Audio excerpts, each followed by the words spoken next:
Hello, good evening সবাইকে।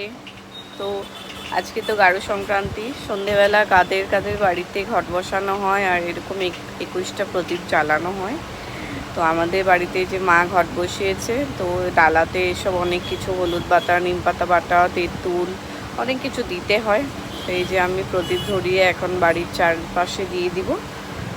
তো এরপরও আমি একটা খুব মজার জিনিস দেখলাম। তো এখানে পাটখড়ি জ্বালিয়ে বিড়ির মানে বলে পাটখড়ি দিয়ে মানে বিড়ির মতো ওটাকে খেতে হয়। তো ওটা খেলে বলে সর্দি কাশ হয় না। তো এই যে ফার্স্টে পাটখড়ি জ্বালিয়ে বাড়ির চারপাশে ঘুরিয়ে নিয়েছি, যা তো ওটা ঘুরালে মশা মাছি এগুলো থাকে না বলে।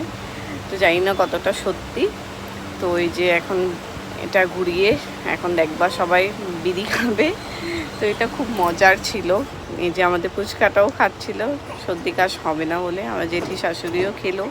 তো তোমাদের কার কার বাড়িতে এটা করা হয় কমেন্টে জানাও।